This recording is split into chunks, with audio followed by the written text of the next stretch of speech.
নমস্কার। বৈচিত্র্য কথার সকল শ্রোতা বন্ধুকে জানাই সাদর আমন্ত্রণ। আজকের গল্প বিভূতিভূষণ বন্দ্যোপাধ্যায়ের লেখা ছোটনাগপুরের জঙ্গলে।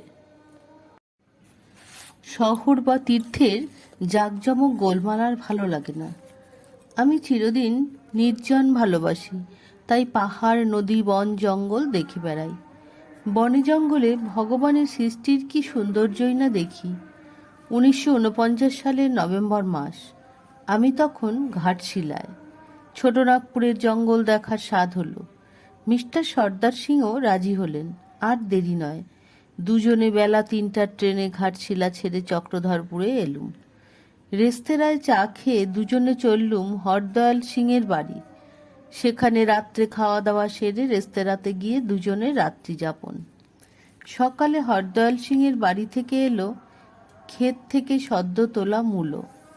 চায়ের সঙ্গে সেই মূলো খেয়ে দুজনে মোটরে বেরিয়ে পড়লুম।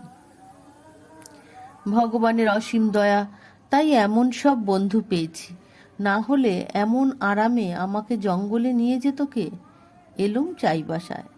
চাইবাসা জায়গাটি বেশ পরিষ্কার এবং স্বাস্থ্যকর। এখানে একটি হ্রদও আছে, তেমন বড় না হলেও খুব সুন্দর। উঁচু নিচু পথ চমৎকার বাঁধানো।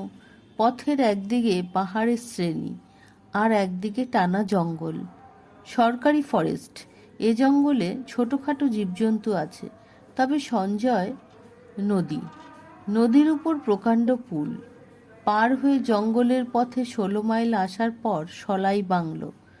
2 বছর আগে এসেছিলুম এখানে।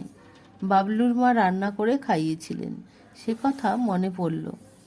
পাশে ছোট গ্রাম, গ্রামের নাম বাকইলা।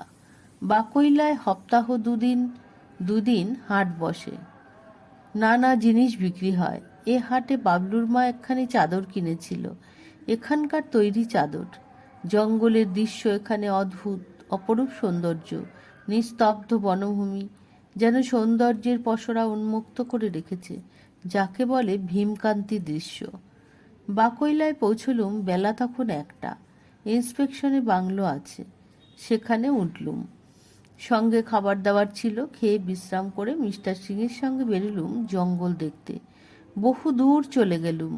ক্রমে সন্ধ্যা হলো, চারিদিক নির্ঝুম নিস্তব্ধ।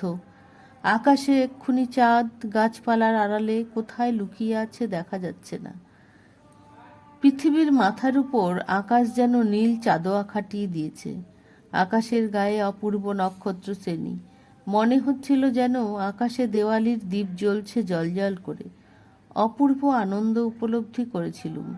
মনে হচ্ছিল ভগবানের কি মহাশিল্প এই পৃথিবী। বাবলুর কথা মনে হলো, তার যেন চোখ খোলে, সে যেন ভগবানের এই শিল্প চোখে দেখতে পায়। বাংলোয় ফিরলুম খানিক রাতে। পরের দিন সকাল 8টায় আবার বেরুলাম জঙ্গলের পথে। দুধারি ঘন জঙ্গল, আর গাছে গাছে কত রকম লতাপাতা। গাছপালার আড়ালে ওদিকটা যেন লুকোনো আছে। পথ চলা পথিক যেতে যেতে জঙ্গলের সব ঐশ্বর্য দেখে যাবে, সে উপায় নেই। সে ঐশ্বর্য পুরোপুরি দেখতে হলে পথ ছেড়ে জঙ্গলে ঢুকতে হবে। কত রকমের গাছ, কত রকম ফুল। দেবকাঞ্চন ফুল ফুটে আছে, পিটুনিয়া ফুটেছে।